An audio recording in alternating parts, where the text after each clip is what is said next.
What up, YouTube? It's your boy JusRzd, and welcome to another edition of Ray's Review. And today we're reviewing the newest episode of Creature Commandos. This episode was actually pretty insightful, pretty interesting. We got a brand new reveal that we'll talk about later on in the episode. But while you're here, don't forget to like the video, don't forget to share the video, don't forget to subscribe to the channel and hit that notification bell so that way you can be notified anytime we drop a new video on the channel, which is every day. But let's get into it. This particular episode, I'm probably gonna jump around a little bit, but it was funny, man. We got Dr. Phosphorus's backstory, which was completely tragic. It was really sad. Which most of their backstories have been pretty sad, except for the bride's. I don't really know if the bride's backstory is sad. It was a lot going on with that. That one was it had a lot going on. But as far as everybody else, Weasel's backstory has been sad. Frankenstein's backstory, it wasn't really sad for him. It was more so sad for the gypsy lady. But now Dr. Phosphorus's backstory, really sad. So it looks like next week we're gonna actually get Nina's backstory. So I'm assuming that's gonna be sad too. But yeah. So let's get into it. GI Robots wasn't really sad. I mean, it depends on how you feel. But it was interesting. Just seeing. Of course, the Commandos were kind of split up. They were on pretty much hiding out from the princess's forces patrolling the city. The bride and Nina kind of sneak into this whorehouse, this brothel, and kind of start holding the people hostage. And just to stay on that note, they had some guests that entered the brothel while the bride and Nina were in there. At first, it was some officers looking for them, and of course, the lady of the house, she was just like, nah. It's just our people in here. And of course, they tried to entice them to stay for some services, and the soldiers was like, nah. We're gonna head out. And so they end up heading out. And then the next two were some customers. They take a couple girls, or I think she took one girl, and dude went upstairs and started wilding, and put hands on the young lady, unfortunately. And of course, the bride wasn't having none of that, went upstairs. Dude was a metahuman. He was talking big trash, and the bride pretty much put hands on the buddy to, he packed him right on up out of there. Put hands on that man and packed him right on up out of there. And it was interesting to just see how quickly he folded.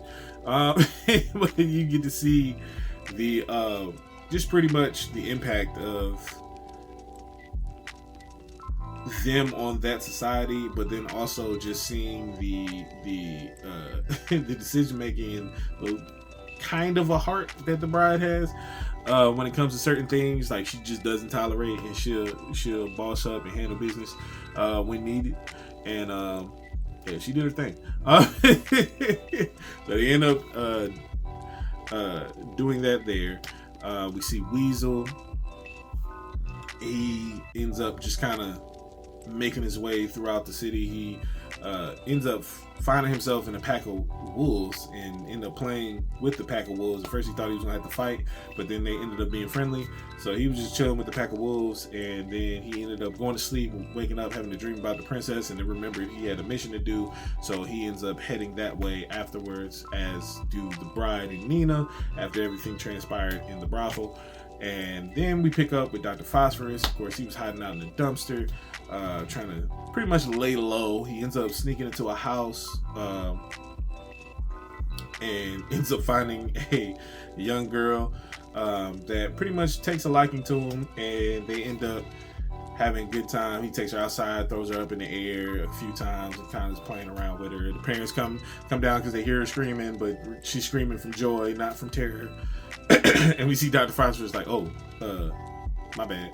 It's just kind of make his way and depart from that situation. But throughout the entire episode, we get his backstory. And in Dr. Phosphorus' backstory, we see him as a regular human pretty much being forcibly made to research some type of science experiment. And through the process of him researching it for this mobster, he kind of gets caught up in a situation where he tries to escape.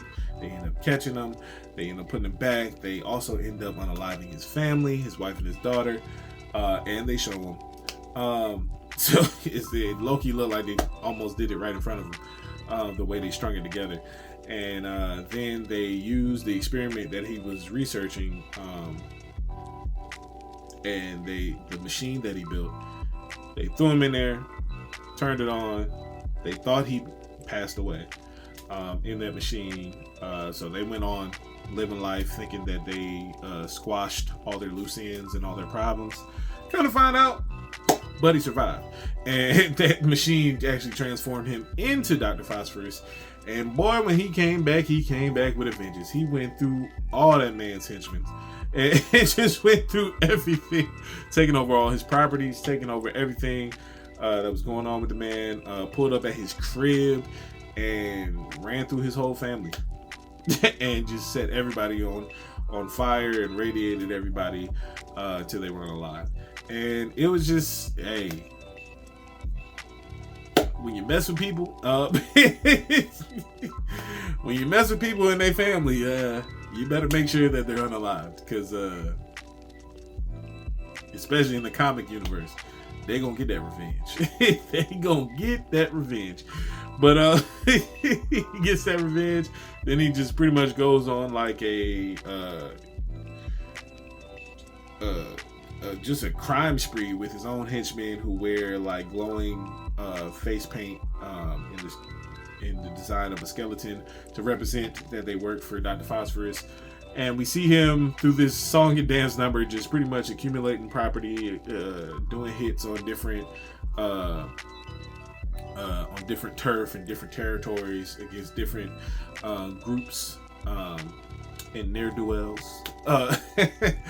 And then we see pretty much he's at this ball celebrating his victories or whatever, and we see everybody scramble and look up to the sky, and we see a dark silhouette of the DCU's first look canonized of Batman. And granted, we didn't get to see his actual design, we just got to see his silhouette in the light, just Batman just standing there looking down on Dr. Phosphorus like he was pretty much about to give him the hands and lock him up.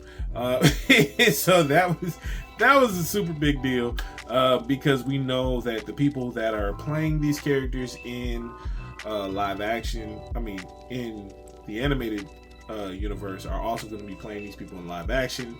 And with them playing these people, we don't know who's playing Batman, but Buddy looks swole. Buddy looks swole. It looked like he might have on the gray and blue suit, which I ain't mad at. It's gonna be interesting to see how that plays in live action, because I think the black suit in live action, even if it's the gray and black suit in live action, just seems more tactical and practical than the gray and blue suit, just in my opinion. But with the first look of Gotham and the first look of Batman in the DCU, I was surprised that they did it that way, but I ain't mad at it.